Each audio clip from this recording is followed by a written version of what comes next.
सालों पहले यमुना किनारे धर्मस्थल नाम का एक नगर हुआ करता था। वहाँ एक ब्राह्मण रहता था जिसका नाम गणपति था। उसकी एक सुंदर और गुणवान बेटी थी। जैसे ही उसकी शादी की उम्र हुई तो वो और उसका पूरा परिवार उसके लिए योग्य वर ढूंढने में लग गया। एक दिन ब्राह्मण किसी के घर पूजा करने के लिए गया और उसका बेटा भी पढ़ाई के लिए घर से बाहर चला गया। उस समय घर में ब्राह्मण की बेटी और उसकी पत्नी ही थी। उसी वक्त एक ब्राह्मण लड़का उनके घर आता है। ब्राह्मण की पत्नी उस लड़के का अच्छे से सत्कार करती है और खाना खिलाती है। लड़के का स्वभाव ब्राह्मण की पत्नी को पसंद आता है और वो उससे अपनी बेटी की शादी का वादा कर देती है। उधर ब्राह्मण गणपति जिनके घर पूजा करने गया था, वहां भी वो एक ब्राह्मण लड़के से मिलता है और उससे अपनी बेटी की शादी करवाने का वचन दे देता है। ब्राह्मण का बेटा जहां पढ़ने गया था, वो भी वहां एक लड़के से यही वादा कर देता है। कुछ देर बाद गणपति और उसका बेटा दोनों खुद से चुने हुए लड़के को लेकर घर पहुंचते हैं। दोनों घर में एक और ब्राह्मण लड़के को देखकर चौंक जाते हैं। अब सभी इस दुविधा में पड़ जाते हैं कि लड़की एक है और शादी का वादा तीनों ने अलग अलग लड़कों से कर दिया है। अब क्या होगा? लड़की का विवाह किससे करवाएंगे? इसी दुविधा के बीच पड़ोसी उनके घर खबर लेकर आता है कि उनकी बेटी को मोहल्ले में ही सांप न काट लिया है।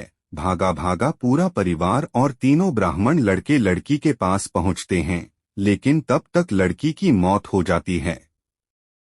यह देखकर तीनों लड़के दुखी हो जाते हैं। कुछ देर बाद लड़की का परिवार और तीनों ब्राह्मण मिलकर उसका अंतिम संस्कार करते हैं। लड़की के क्रियाकर्म के बाद एक ब्राह्मण लड़का उसकी हड्डियां अपने साथ लेकर जंगल चला जाता है। दूसरा उसकी राख को इकट्ठा करके पोटली में बांधकर उसी श्मशान घाट में झोपड़ी बनाकर रहने लगता है।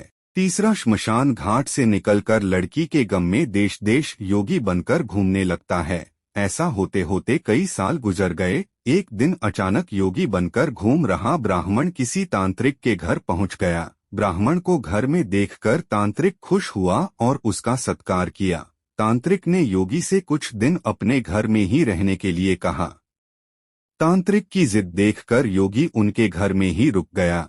एक दिन तांत्रिक अपनी विद्या में बहुत लीन था और उसकी पत्नी सबके लिए खाना बना रही थी। उसी वक्त उनका बेटा रोने लगा और अपनी माँ को परेशान करने लगा।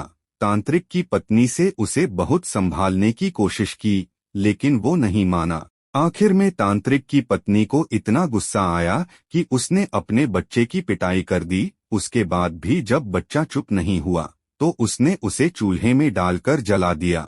यह सब देखकर योगी ब्राह्मण बहुत नाराज हुआ और बिना कुछ खाए ही अपनी पोटली लेकर उनके घर से जाने लगा। इतने में तांत्रिक आया और योगी से कहा, महाराज खाना तैयार है, आप इस तरह गुस्से में बिना खाए यहाँ से न जाएं। गुस्से में योगी ने कहा, मैं इस घर में एक मिनट भी नहीं रुक सकता। जहाँ ऐसी राक्षसी रहती हो वहाँ मैं कैसे कुछ खा सकता हूँ। इतना सुनते ही तांत्रिक झट से चूल्हे के पास जाता है और एक किताब से एक मंत्र पढ़कर अपने बेटे को जिंदा कर देता है। यह सब देखकर योगी हैरान रह जाता है। उसने सोचा कि अगर यह किताब मेरे हाथ लग जाए तो मैं अपनी पत्नी को भी जीवित कर सकता हूँ। योगी यह सोच ही रहा होता है कि उधर तांत्रिक बेटे को जीवित करने के बाद फिर से योगी से खाना खाने का आग्रह करता है। योगी खाना खाता है और वहीं रुक जाता है। अब योगी के दिमाग में बस यही चल रहा था कि बस वो किसी तरह से उस किताब को हासिल कर ले। सोचते सोचते रात हो जाती है। सब खाना खाकर सो जाते हैं। आधी रात को योगी उस मंत्र वाली किताब को लेकर तांत्रिक के घर से सीधे उस श्मशान घाट पहुंचता है जहां ब्राह्मण की लड़की का अंतिम संस्कार किया गया था। वो सबसे पहले झोपड़ी बनाकर उसी जगह रह रहे ब्राह्मण को बुलाता है और उसे सारी कहानी सुनाता है। इसके बाद दोनों मिलकर फकीर बने ब्राह्मण को ढूंढते हैं। फकीर ब्राह्मण के मिलते ही योगी ब्राह्मण दोनों से कहता है कि लड़की की हड्डी और राख लेकर आओ, मैं उसे जिंदा करूंगा। दोनों ऐसा ही करते हैं। राख और हड्डी इकट्ठा करने के बाद लड़की को जलाई हुई जगह में योगी ब्राह्मण मंत्र पढ़ता और लड़की जिंदा हो जाती है। यह देख तीनों ब्राह्मण खुश हो जाते हैं। इतनी कहानी सुनाकर बेताल चुप हो जाता है। कुछ देर बाद वह राजा विक्रम से पूछता है, बताओ वह लड़की किसकी पत्नी हुई? विक्रमादित्य बेताल के दोबारा उड़ने के डर से जवाब नहीं देते।